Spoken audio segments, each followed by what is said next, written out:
Il y avait dans un village, il y a beaucoup d'années de ça, plus de 300 ans, un petit village où les Juifs vivaient en Ukraine, un couple de Juifs orthodoxes. Ils n'arrivaient pas à avoir d'enfants durant des années, jusqu'à ce que, Baruch Hashem, grâce à Dieu, elle tomba enceinte. Le petit garçon, à la joie de ses parents, est né.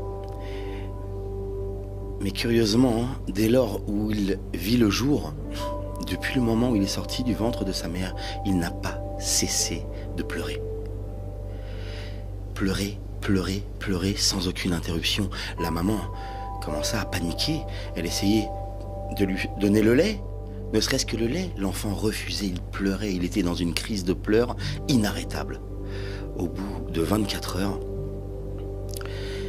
ils étaient en panique totale. Il se trouve que le Baal Shem Tov venait d'entrer dans la ville. Tout le monde en parlait. Il s'était installé à l'auberge de la ville. Et la femme qui tenait son enfant en train de pleurer dans les bras lui dit à son mari: je t'en prie, on n'est peut-être pas des chassidim, on ne connaît pas le Baal Shem Tov, mais j'ai entendu que c'est un tzaddik et là, je suis désemparé. Tu vas aller voir cet homme-là et tu lui racontes notre histoire et demande-lui un conseil, une bracha pour que notre enfant arrête de pleurer, s'il te plaît, vas-y tout de suite. Et l'homme y va, arrive à l'auberge, il demande à être entretenu urgemment devant le Baal Shem Tov. Quand lorsqu'il arrive devant le Baal Shem Tov, il lui raconte l'histoire. Le Baal Shem Tov le regarde et lui dit: tiens, il sort de sa poche une pièce de 1 rouble. Il lui dit: tu iras acheter une tétine. Mais on a déjà donné une tétine, on l'a tout donné. Tu achèteras une tétine, tu lui donneras et l'enfant se calmera. L'homme prit la pièce dans sa poche, il courut au magasin. Il achète une tétine, il revient.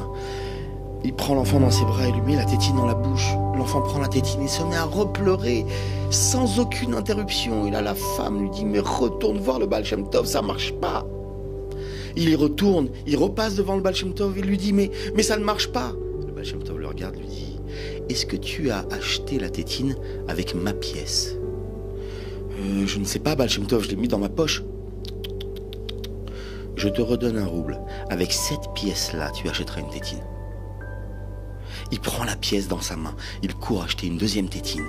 Et lorsqu'il arrive chez lui, il le prend, le bébé, il lui met la tétine et l'enfant se calme. Il se calme. Ça fait 24 heures que les parents n'ont pas dormi. Les hurlements et l'inquiétude. L'enfant se calme, il tète le lait de sa mère et il s'endort. Suivi immédiatement par ses 2 parents. Épuisés eux aussi.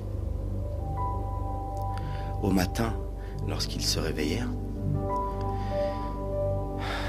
elle prit l'enfant dans ses bras. Et là, elle s'aperçoit que l'enfant est froid.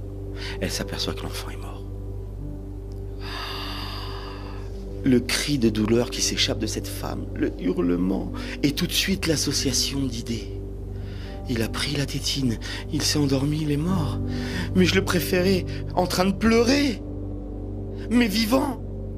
C'est le Baal Shem Tov, c'est de sa faute. C'est lui qui l'a calmé, c'est à cause de lui que c'est arrivé. Et là, ils partent à l'auberge, en cris, en larmes, en colère. Ils se mettent devant le Baal Shem Tov et lui dit: nous te traînerons en justice. Notre enfant est mort par ta faute. Tu lui as donné cette tétine, il s'est endormi, il ne s'est jamais réveillé. Je te traînerai en justice. Et le Baal Shem Tov leur dit: écoutez, j'accepterai tout ce que vous ferez de moi. Mais je ne vous demande qu'une seule chose. Asseyez-vous et laissez-moi vous raconter une histoire. Les parents pleurent. Il leur dit: calmez-vous, je irai avec vous, je vous suivrai où vous voudrez. Mais laissez-moi vous raconter cette histoire. Ils s'assoient et ils écoutent. Et le Baal Shem Tov ouvre la bouche et raconte. Il y a bien des années de cela, dans un très grand royaume, il y avait un palais, un grand roi qui régnait sur toute cette étendue. Un roi puissant, un roi respecté et aimé de tous ses sujets. Le roi et sa reine n'avaient qu'un seul malheur dans leur vie, ils n'avaient pas d'enfant. Et un jour que le roi se promène avec la reine dans le jardin du palais, la reine se mit à soupirer. Et le roi lui dit, mais pourquoi donc soupires-tu, ma reine? Elle lui dit, je soupire parce que je me dis, si seulement tu pouvais être comme mon père. Moi, comme ton père? Dit le roi. Oui, comme mon père, lui aussi était roi. Et lui, sache que dès qu'il avait un problème insoluble, eh bien, ce qu'il faisait, c'est qu'il décrétait un décret sur les Juifs de son royaume, que si le problème du roi ne sera pas résolu dans ces délais, les sujets juifs de son royaume seront expulsés. Et les Juifs se mettaient à prier et son problème se résolvait. Si tu pouvais être comme mon père. Le roi lui dit, mais qu'à cela ne tienne. Et il envoya les chevaux, les coursiers dans tout son royaume en décrétant, ceci est un avis du roi, si la reine ne tombe pas enceinte cette année, tous les Juifs du royaume seront expulsés, leurs biens seront confisqués. Et la catastrophe parmi les Juifs vivant dans ce royaume, ils entendent ce décret terrible. Ils disent, mais Hachem nous envoie ça parce qu'on s'est éloigné de lui, parce qu'on n'est pas assez proche, il faut qu'on fasse tchouva. Et les Juifs organisèrent des journées de jeûne et des journées de prière et de téhilim. Et toutes ces prières et toutes ces téhilim, ces psaumes sont montés dans le ciel, sont montés, se sont mélangés les uns aux autres. Et de ce mélange extraordinaire est née une âme. Et cette âme est venue se loger dans le ventre de la reine. La reine est enceinte. Les Juifs respirent, le décret est annulé. L'enfant qui vient à naître, raconte le Baal Shem Tov aux parents qui écoutent. Et de temps en temps, le Baal Shem Tov leur dit, vous m'entendez? Vous comprenez ce que je dis? Continue le Baal Shem Tov, cet enfant qui vient à naître grandit. Il s'avère être un enfant assoiffé de connaissances. Il veut tout savoir, il veut tout connaître, il veut tout comprendre. Et le roi se mit à lui amener des professeurs qui défilent dans le palais. Et l'enfant absorbe les informations les unes après les autres. Il en demande encore, il apprend à une vitesse incroyable. Il a soif. Et jusqu'à l'âge de 8 ans, le roi a réussi à amener des maîtres pour lui enseigner toutes les matières possibles et imaginables. Après l'âge de 8 ans, l'enfant savait tout. Les sages, les maîtres, ne pouvaient plus rien lui enseigner. Et l'enfant était malheureux de ne pas pouvoir apprendre plus.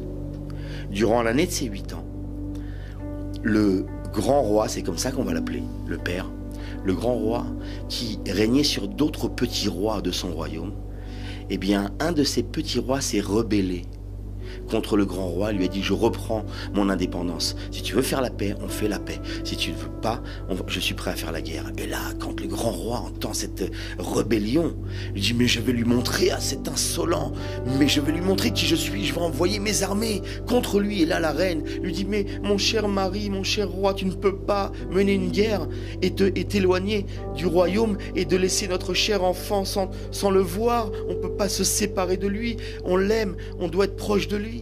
Depuis le temps qu'on l'attend, on ne peut pas. Et là, le roi se calme et dit, c'est vrai, si je pars en campagne, je serai loin de lui. Alors je vais signer une trêve. Je vais signer la paix. Et le petit roi invite le grand roi dans son palais pour le festin, pour signer cette fameuse paix entre les deux rois. Et lorsque le roi s'installe à table, au milieu du festin, le petit roi dit au grand roi, eh bien, maintenant, je vais te montrer quelque chose. Serviteur, amenez-le. Et là, un petit enfant arrive, devant tous les convives, les ministres, les princes, et leur dit, je vous présente mon fils, le prince. Eh bien, messieurs les chevaliers, messieurs les princes, je vous en prie, posez n'importe quelle question à mon enfant, et nous verrons s'il sait répondre. Et là, les questions fusèrent les unes après les autres, sur n'importe quel domaine. Et l'enfant répond du tac au tac, il sait tout, il connaît tout, il a une connaissance incroyable. Et le grand roi regarde ça et lui dit, mais c'est incroyable. Chut.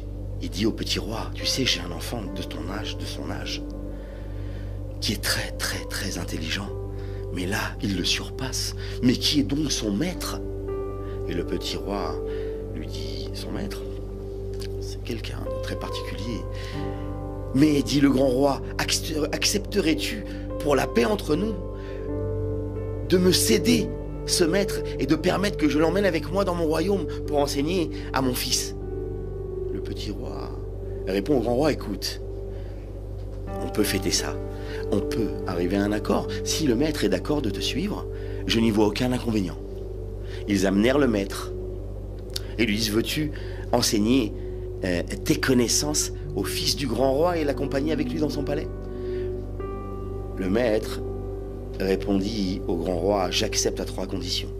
Premièrement, vous ne me forcez pas à manger votre nourriture. Deuxièmement, je veux une maison indépendante du palais, dans la cour du palais. Et troisièmement, le prince, votre fils, ne se rendra chez moi que lorsque je l'aurai convoqué. Si un jour je ne l'appelle pas, il ne vient pas. Le grand roi accepte tout de suite. Il dit d'accord. Et il emmène avec lui le plus beau cadeau qu'on puisse donner à son fils. Et l'étude commença. La première fois, l'enfant revint de son maître époustouflé, émerveillé devant ses parents. Il dit, c'est extraordinaire les connaissances de cet homme-là. J'ai soif d'y retourner. Et le lendemain, et le surlendemain. Et l'enfant attend avec son sac à dos. Tous les matins, il attend de pouvoir se rendre enfin chez son maître. Un jour, que l'enfant attend le messager en question pour permettre à l'enfant de venir étudier chez son maître. Le messager ne vient pas. Il attend, il attend, il attend. Il n'y tient plus. Il y va quand même. Il rentre dans la pièce. Maître, première pièce vide. Maître, où es-tu? Deuxième pièce vide. La dernière pièce au fond de la maison.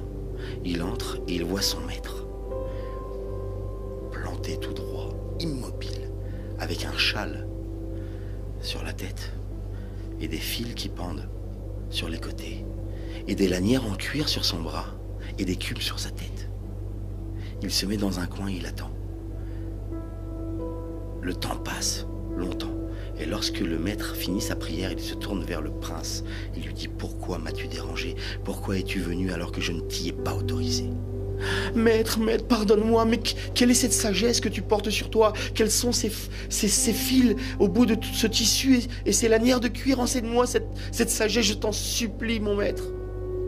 Et là, le maître le regarde, lui dit, tu sais, cette sagesse-là, elle ne s'apprend pas à n'importe qui. Je ferai tout ce qu'il faut pour pouvoir apprendre cette sagesse. Dis-moi quoi faire. Et là, le maître lui dit, tu pourras apprendre cette sagesse avec moi, hein, à 3 conditions. Encore une fois. La première condition, on ne peut pas rester ici, on doit partir. Loin du royaume.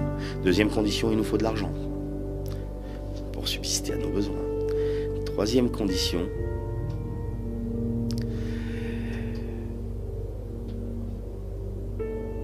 je dois te circoncire. Il va voir ses parents. Il dicte les 3 conditions pour lesquelles il pourra apprendre cette sagesse avec son maître. Et là, les parents sont catégoriques. Il n'en est pas question, tu ne bougeras pas d'ici. On t'aime trop, on t'a attendu trop longtemps, on tient trop à toi, jamais tu ne bougeras de ce palais. Tu entends, jamais. Et là, l'enfant se met en crise, il se met en pleurs. Mais plus que ça, il se met à dépérir. Il devient blanc, livide, il ne mange plus, il ne boit plus. Les médecins essayent de le ranimer, essayent de le remettre sur pied. Et ils disent au roi, mon sire, cet enfant ne veut plus vivre, on ne peut rien faire. Et là, lorsque les parents sont au bord, ils ont compris qu'ils n'ont pas le choix. Ils glissent à l'oreille de leur enfant. Mon chéri, tu pourras aller avec cet homme-là. Nous acceptons que tu partes. Et là, l'enfant se remet à vivre. Il se met à revivre. Et là, il se prépare au voyage. Le jour du voyage, il y a une calèche. Il y a une caisse d'or, remplie d'or dans la calèche. Il y a une escorte remplie de soldats armés. Et là, les parents disent au maître et à l'enfant, ne vous éloignez pas trop et prenez bien garde à mon enfant. Et lorsque l'escorte s'en va avec la calèche, il quitte le palais, il voyage toute la journée. Arrivé le soir, ils arrivent à la première auberge. Et là, le maître dit à son élève, il lui dit, on ne peut pas continuer comme ça, c'est pas possible. On n'a pas besoin de tout cet or, on n'a pas besoin de ces soldats. Alors dans la nuit, ils décident de prendre une poignée de cet or, qui leur suffira largement. Ils passent par la fenêtre, ils quittent l'auberge, et toute la nuit, ils courent, ils courent, ils courent, ils courent. Dès qu'ils arrivent au premier village, ils aperçoivent une maison juive. Dans le village, un vieil homme leur ouvre et leur dit « Nous avons de l'argent, nous te donnerons une pièce d'or chaque semaine pour que tu nous héberges dans la pièce du 2e étage. » Le vieillard accepte. Il les cache dans sa pièce. Le matin, les soldats cherchent l'enfant. Ils se mettent à ratisser toute la région. Ils arrivent dans la ville en question. Et le vieillard, sur la porte, leur dit « Vous cherchez qui ? Nous cherchons un vieil homme et un enfant. »« Oh oui, je les ai vus partir par là. » Et il leur donne une mauvaise direction. Les soldats s'en vont dans cette direction-là. Et lorsque le danger est passé, le maître dit au vieillard « S'il te plaît, amène-nous 9 juifs dans ta maison. S'il te plaît, j'ai besoin d'un minyan. » Et lorsque les 9 juifs sont réunis, le maître fait la circoncision au prince, au fils du roi. Et dès lors, il se met à lui enseigner la Torah. Il commence par Bereshit jusqu'à Devarim. Durant 10 ans, il lui enseigna toute la Torah avec tous ses secrets et toute sa profondeur. Tout.